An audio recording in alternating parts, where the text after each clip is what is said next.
finally said that your connection cut us off. So I don't know. Yeah. Do you have any idea where I was talking about? Digo. Okay, Digo. So on my end, you guys got froze. So I kept seeing frozen people and kept talking for another 2 or 3 or 4 or 5. So I apologize.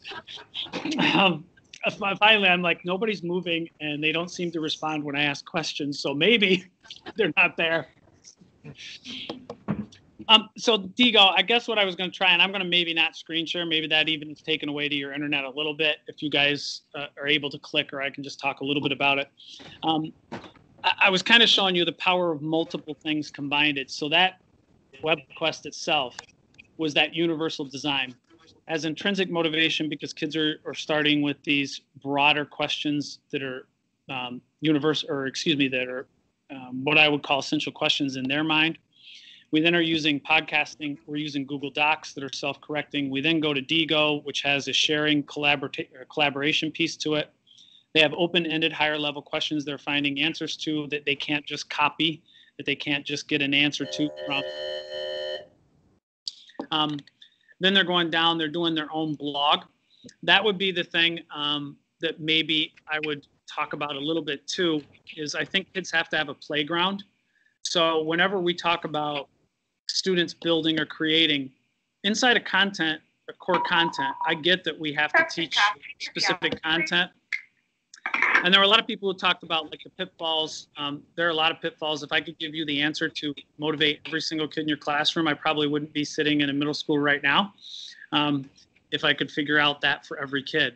However, I do know that when you give kids choices and you use multiple ways to reach the kid, that you will get more kids to be successful. There were a lot of questions, or one person I believe to the far left of the room, I can't remember her name, but she talked about special ed students. And there's a lot of special ed kids stuff on that book. To the office, please. Veronica Schwartz to the office with your items to go home.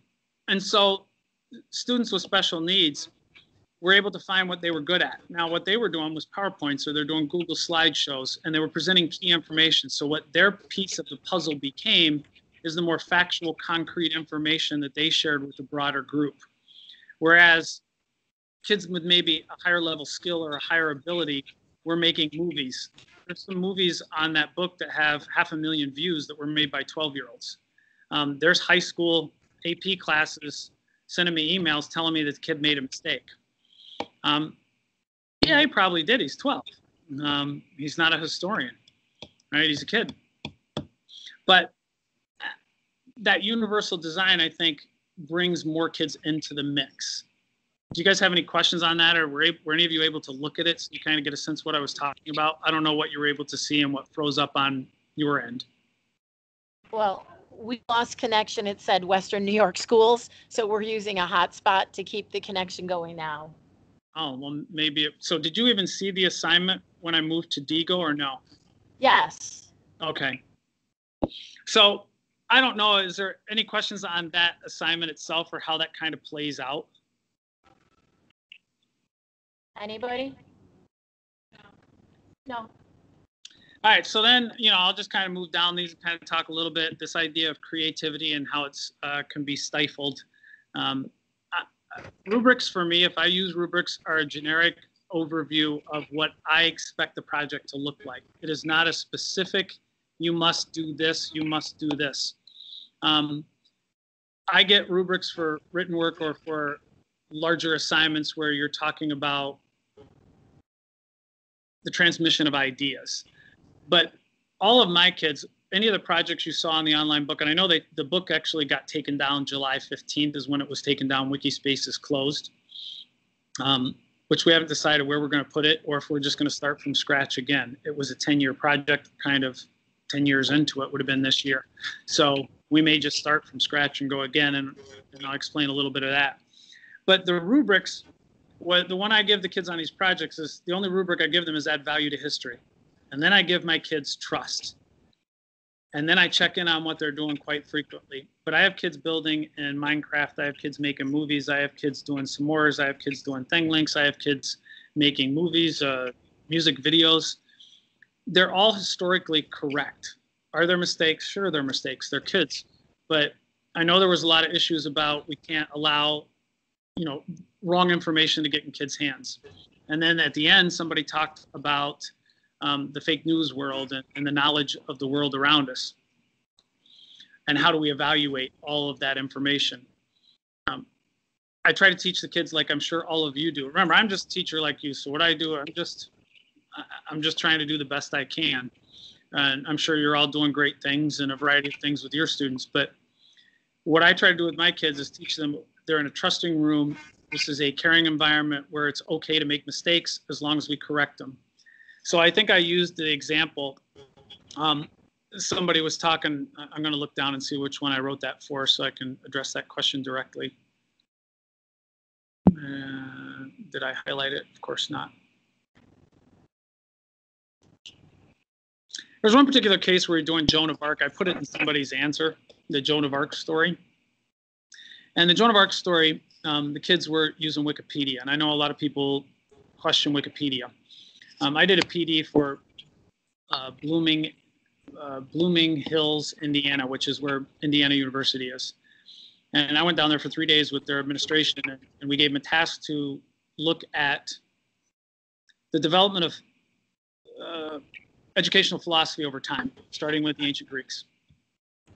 And what we did is we took pictures with our cell phones as they were reviewing and studying all of these different philosophers. And this included the superintendent, and it included their tech director, and about 15 teachers were there. And a lot of them were watching TED Talks or YouTubes, or they were on Wikipedia. And we took pictures, and then we talked about that. It's okay to go to Wikipedia as the first source. The research shows it's as good as the encyclopedias that used to be in the library that you now access in databases. Sure, there are certain posts that are not maybe so accurate, but generally speaking, they're as accurate as the encyclopedias for your first round. From there, what do kids do next? So this kid came up, and we were talking about Joan of Arc, and he said, well, he laughed. He just kept laughing in class. We were kind of talking, and I finally said, hey, what did you find? What's so funny? And he said, well, Joan of Arc was, killed, burned at the stake, and she was wearing men's clothing. And this Wikipedia article said that she was wearing that because the men were raped. Now, I teach 7th graders. That was a pretty challenging question to be asked in front of a bunch of 7th grade kids. And we stopped for a minute, and I said, I've never heard that. Where did you read this? It's a Wikipedia. So what we did is I kind of put it on the shelf until the next day. And when they came in the next day, I had went on Google Scholar, and we had gotten into, I have 4 libraries in Paris, and we looked at some of the actual documentation by Joan of Arc. And sure enough, that's what she says happened. So it became a very teachable moment when you can go back and look at the primary documents. In this case, some of them were autobiographies written after the case, but some of them were the actual documentation, where this stuff it's a teachable moment. It's a time to show them that historians dig deeper to find out what's real and what's not, and what other sources can you come to verify information you get. I think that's the case in all the classes that we need to teach kids is you have to have a variety of sources verifying something. If that is helpful there.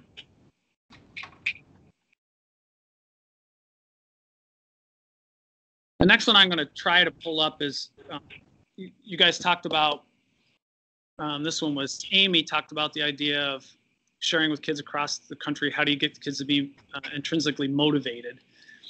One thing you have to give the kids, and I mentioned this, is this playground. So I'm going to try to do the screen sharing one more time, and hopefully it won't kick off. Because if you're not able to see it directly, I'd like you to be able to see this a little bit. Looks like it switched over to you guys, so it seems to be working. So,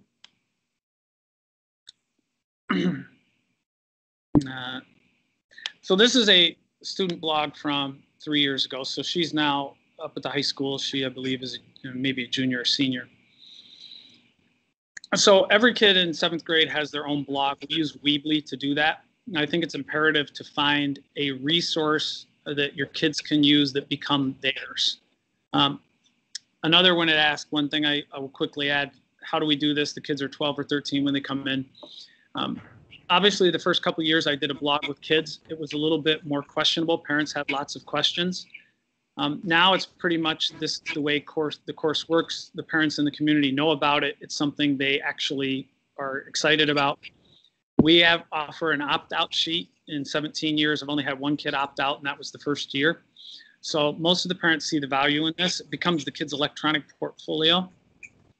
So this particular kid, for their final project, decided to look at, she was really into drawing, so she just decided to try to visually show the Magna Carta and the Age of Exploration.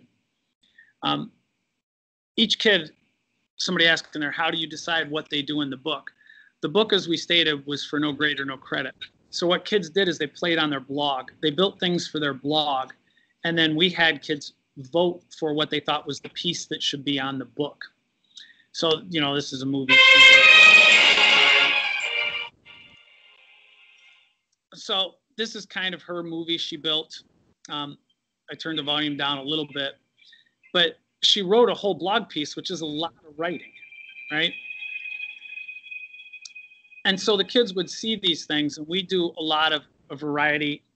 Oh, here's another movie she did. So she kind of got into movie making for a while. She was into building some moors for a while. So they were kind of just doing what they wanted to do. And the content was always the same. So whether the kid did a s'more or they did a movie or they did a drawing, it was all based on the same content and the same content knowledge. So this I found is very important to give the kids their place. This was hers. And you can kind of see a variety of the things they did. And this link is on there, so you can kind of flip through our whole thing and kind of see the videos if you want. You can look through all of it if you choose to. Another thing we're doing with kids, I'm just going to pull up, you may or may not have seen. This was a kid from last year's. This is another way now we're trying to get kids to build and visualize. This is something called My Maps. And again, it's not so much the tool, it's what we're allowing kids to do with tools. So this particular tool, I'm going to do this one. This was a student from last year. Well, I guess now 2 years ago, it'll be. And so what she built here is her entire 6th and 7th grade year, visually, all the content we studied for that time period. And what My Maps allows you to do, and I'm going to let it kind of load. Here's pretty much everything they built. Now on these, again, we didn't tell them what to write on anything. We just had them build it. So what's kind of cool about it is you can begin to turn layers off. And you can get rid of the 6th grade stuff. And I can leave up exploration, and I can leave up colonization. You know what? I want to get rid of exploration. And then the map just shows colonization of the old and new world. And then she built these to tell us what was trading. So she visually is defining what's happening in the world. Good afternoon, Bison. It's time to announce what she learned. Students of the week. In the 8th grade, we have Victoria Hutchins. In the 7th grade, sorry about this. We have Cordelia Ames. And in the 6th grade, we have Madison Fixler. If all three of you can come down to the office to receive your swag gift card. Thanks, and have a great weekend, everyone. So does every student have a blog? But this can then embed all of their groups. They were working in pairs on this or in groups of 5 or 6. So they're able to embed all of their work together. There's reflective, like it goes to their Google Docs. So this will open up her reflective story on what she learned by using My Maps. So we do a lot of reflective pieces. What did you learn? How is this beneficial to you? We'll see if this movie will start. Again, they're 7th graders, so they giggle, but this is the last day of school. So they build a movie and talk about the pros and the cons of using this software. So we're trying to get them to see how software can help them understand content and they can learn with it so that they can proceed years down the road to use this. Okay, so first question. What are your general thoughts on using My Maps? So again, we don't need to listen to it. You get the idea. Everything can be linked back to this original My Map. So we've been messing around with this particular piece of software as well as the student blogs. Any questions on that kind of stuff of intrinsic motivation or giving kids choice or opening things up to allow them more? Just a question, does the blog move up to the high school with them and do they continue to use it?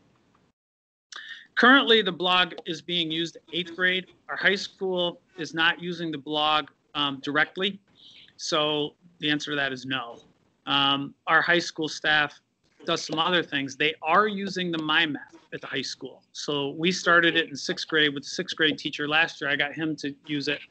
They then build here, they build in 8th grade, but every layer can be turned off. Many of those things are linked back to their blog or linked back to other interactive projects that they built.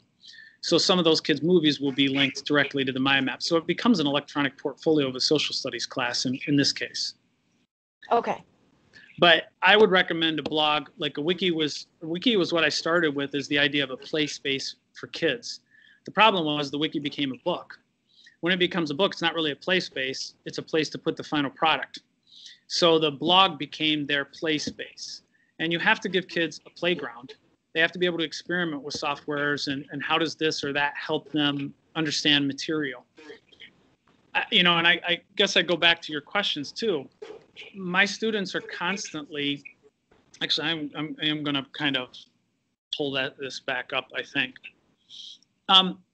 There was a slide I put in on your question sheet. And I'm going to try to pull that one up for you that becomes relevant. And there's the house I was talking about, so you guys kind of get that was the essence. So the kids create. They're all doing the basic standards, the Common Core, but how they decorate, what they build with, what they make is theirs. And that kind of took us down to this slide. I slapped this slide in from a presentation. I know a lot of you are worried about the grades, but what I do, and it's posted on my wall, you can't see it from the way we have it now, but I have the portrait of a graduate from the Common Core. And the Common Core, the portrait of a graduate talks about being able to write, narrative and information explanatory. It's kind of what you're seeing on your screen. And I think if you go back and look at what the kids were doing in their blogs, what they were doing in the wiki book. Sarah Katz to the library. Sarah Katz to the library, please. School's over in 1 minute, so they'll stop eventually. What I think you can see is, and I've talked to people at the state of Ohio about this, a lot of my students are able to do these things, and you can see it in their blog in 7th grade. They are doing what the portrait of a graduate is. So I'm focused on these things. This is kind of the broad ultimate goal I'm trying to get at. I'm teaching my standards, but my goals are actually these portrait of a graduate from the Common Core. That's what I'm kind of looking at when I try to build my lessons. Does it give them a chance to look at multiple viewpoints, to use digital resources, to reflect, which you saw in the mind map, that idea of them reflecting on their learning. What are you learning? Are you analyzing information? Are you able to articulate the differences between these? So I think that's kind of the overriding goal of mine. So I don't know, is this answering your questions clear enough for you guys? It's hard because we're not really talking back and forth. So while the music's playing, I'll mute it here, give you a few minutes to kind of chat to see specifically if there are direct questions you want me to answer, and then I'll unmute it because it's kind of loud right now.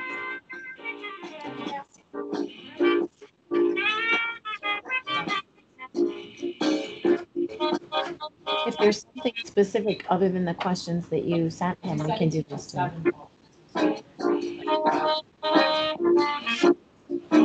Or if you two have any questions. What was your question? How many preps?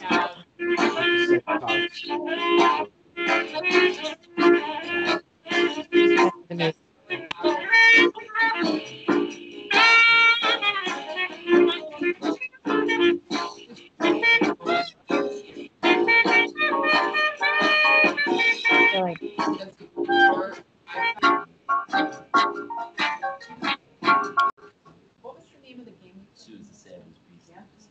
Now I'm like, is it over? Is it coming back? Okay. I think we're good.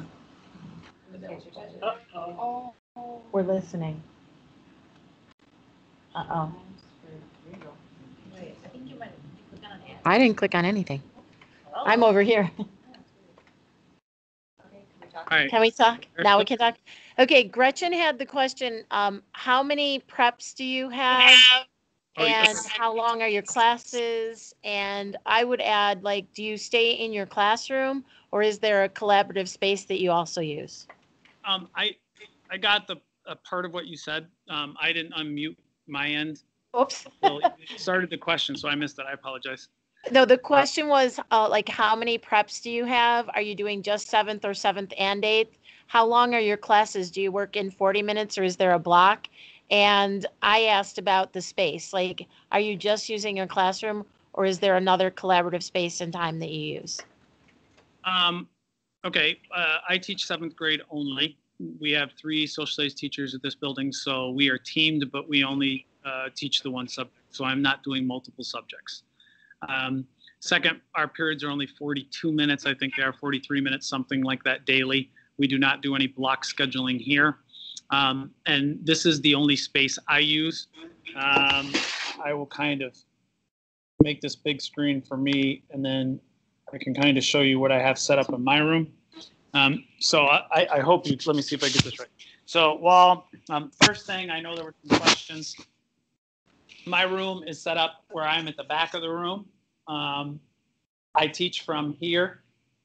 And the reason I teach from here is, if you can see the room, because the kids all have laptops and I can see everybody's laptop from standing here. So I can see everyone's screen from here. That becomes really important. Most teachers, when they go one-to-one, still teach from the front of the room. And a kid has a laptop in front of them and you have no idea what they're doing. So it's nice to be in the back of the room. I have this set up. This is a pretty nice machine. This is a Boxlight 57-inch or 60-inch touchscreen TV. Up there is the camera that projects the whole room all the time. That is a relatively cheap camera. I think it was 12 or 14 bucks off Amazon. But that stays on a tripod so that I can connect a computer here and we visually can see whoever's in our classroom this way. I didn't do that with you because of just the way we're doing it. But this would be set up, and then have a data projector up here that I would project if I'm instructing, a short throw. So that's the short throw. So that's kind of the room. It's set up in pairs, although the kids move around the room quite a bit. That's kind of the way it sets up. Follow-up question, does he have an oversight function, or is it only on his computer to see what kids are doing, or is it only visual? So do you have a program like Insight to be able to view their screens? No, I only,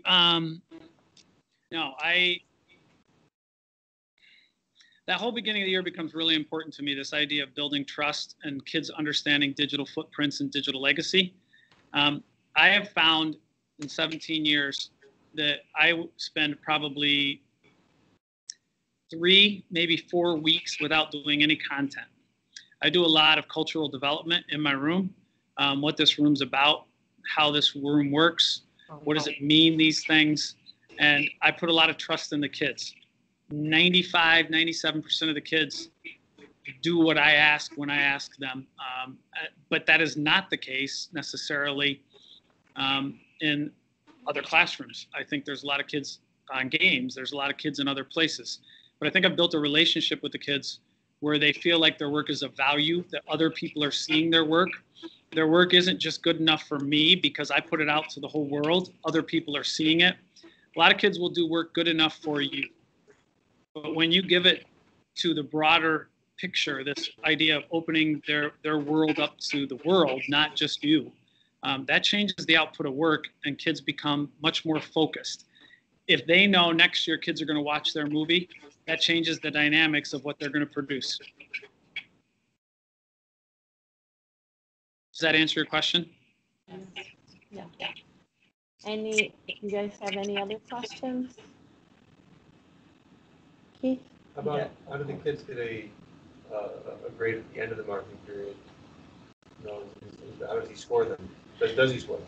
Yeah. So Ken is asking about I don't know if you can hear him. Yeah, I can hear Ken. Okay. I still, if you like that universal design, there's still traditional tests that you would think of.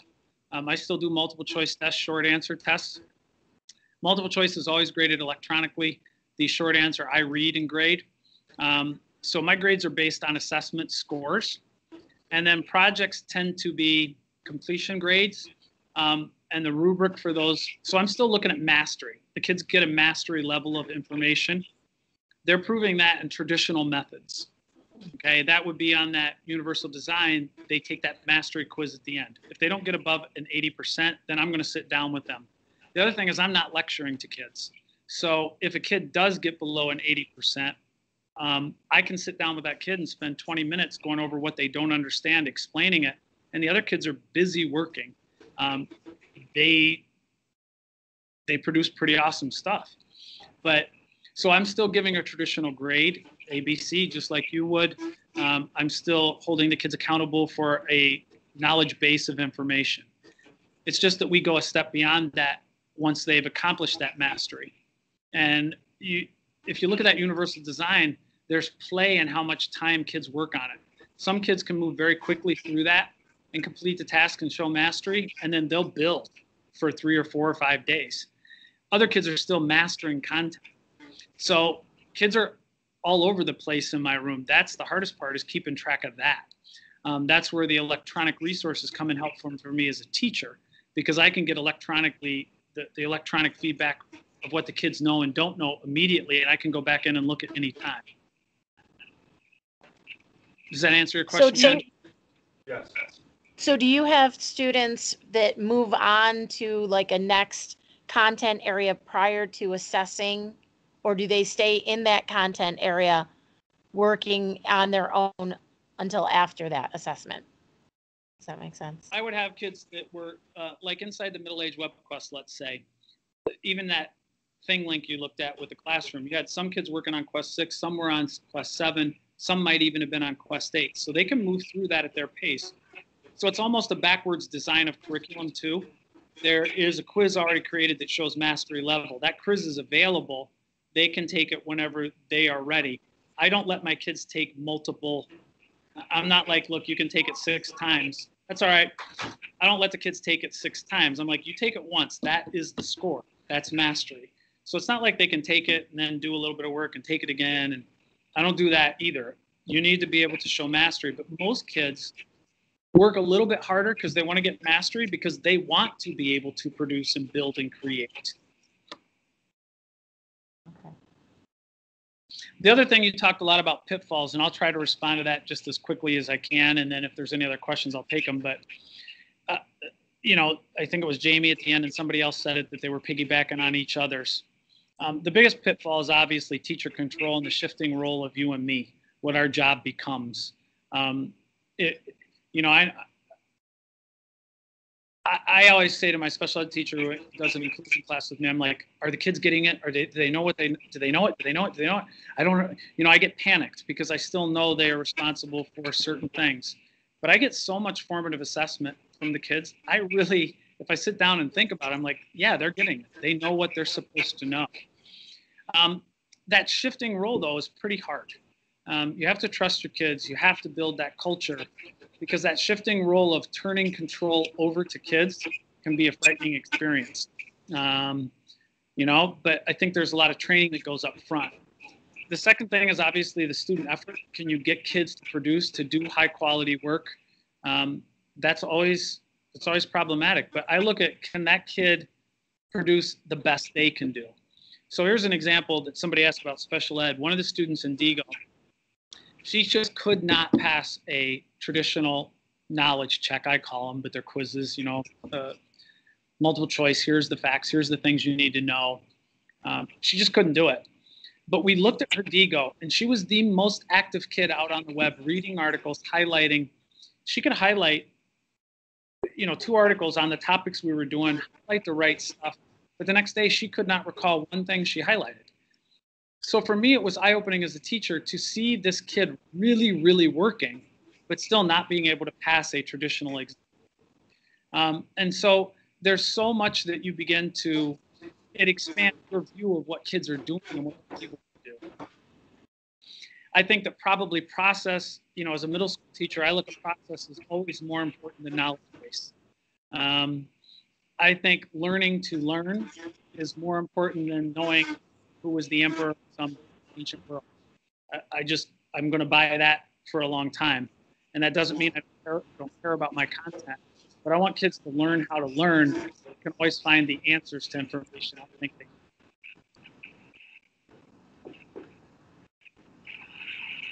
Does anybody have any other questions?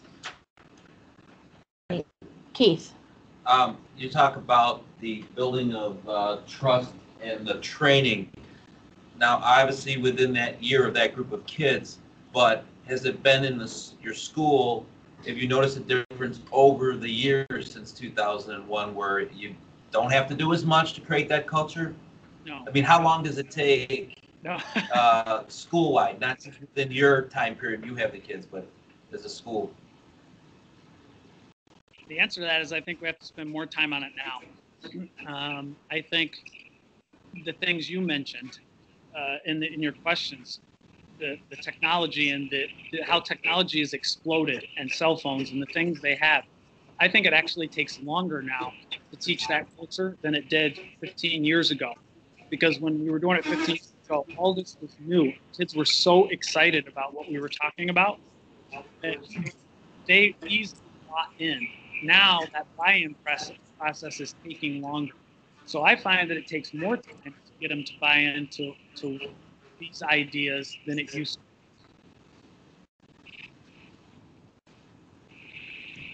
It's probably not the answer I wanted to hear. So how much time are you spending? Did you say like 3 to 4 weeks that you're not teaching content that you're at the beginning of the year? Yes. Yeah. So I'm kind of that, I grew up at the time of, if any of you went to college at that time, you had to read Harry Wong. You were Wong-defied, I always called it, right? I actually do buy into a lot of that. He who does the most work learns the most. So if I'm the one going crazy, giving all the notes, giving all the information, what are the kids doing? Right? What are they doing? I think that the kids have to do the work. So that is a whole training process because kids want the answer. They want to move on. They want to get a factual base of knowledge. And they think I think they've been trained. That's what learning is just knowing these facts for an exam. And so I think it is a hard process to try to change that and get them to understand learning as a broader picture, skills that will take them much further in life than that base of knowledge. And again, I know you guys are teachers, all of you, just like me. I know the tests are important. I get worried about that as well. But I think in the end, I taught in New York. I kind of get it. But I think in the end, what's in the best interest of kids? And what is in the best interest of their ultimate development? And, I know that the public perception of us as teachers rides on those test scores and what the newspapers publish. And I remember when they did the PET exam in New York, they published my name in the paper with here were my scores. I remember that, but I also remember I prepped for a couple weeks and I basically did what you do with kids. Here's what we got to know. I just think that at some point, education has to become something a little different, and kids have to buy into the overall picture that learning is analyzing, problem solving, creating, and that is the world they're moving into. So when you start that beginning of the year and you begin to look at what the jobs are in demand, it is those problem solvers, those creators, those kids that get more experiences with technology. So I think that the more of that we can give them, the better off our students will be long term. Yeah, absolutely. Well, that kind of is the end of, we want to be thoughtful of your time. We really appreciate that you took the time this afternoon to talk to us, and we're patient with our connection issues. So we just really, as a whole, our team wants to thank you for taking the time to talk to us. Well, I appreciate you guys, even asking and I do appreciate that. And I want you to know if you have any other questions, if you get home and you look at your doc and I didn't really respond to your question, I had a real problem. I couldn't access your questions. I planned on, I read them last night. I read over them the day before, and I'm like, okay, kind of planning in my mind. I got to school. I couldn't open the doc. They wouldn't let me open that doc. So I had a little bit of an issue there this morning. I didn't quite get as much as I would have liked done. So if you do have any questions, please give me an email. Kathy, feel free to share my email. I kind of love this job, and I like to learn from other people. I hope I don't come across to you guys as preachy. I'm not trying to be, because I know what we do is a very difficult job, and the things that we're asked to do are always more and more and more. And so I want to thank you guys for doing the best you can with a group of kids up in New York, because in the end, we're all connected. You and me, we're all connected. So good luck, and if you have any questions, please email me, and thank you again. Thank you. Thank you so much. And I will be in contact with you after this. All right, thank you. Thank you. Have a good weekend. You too. Bye.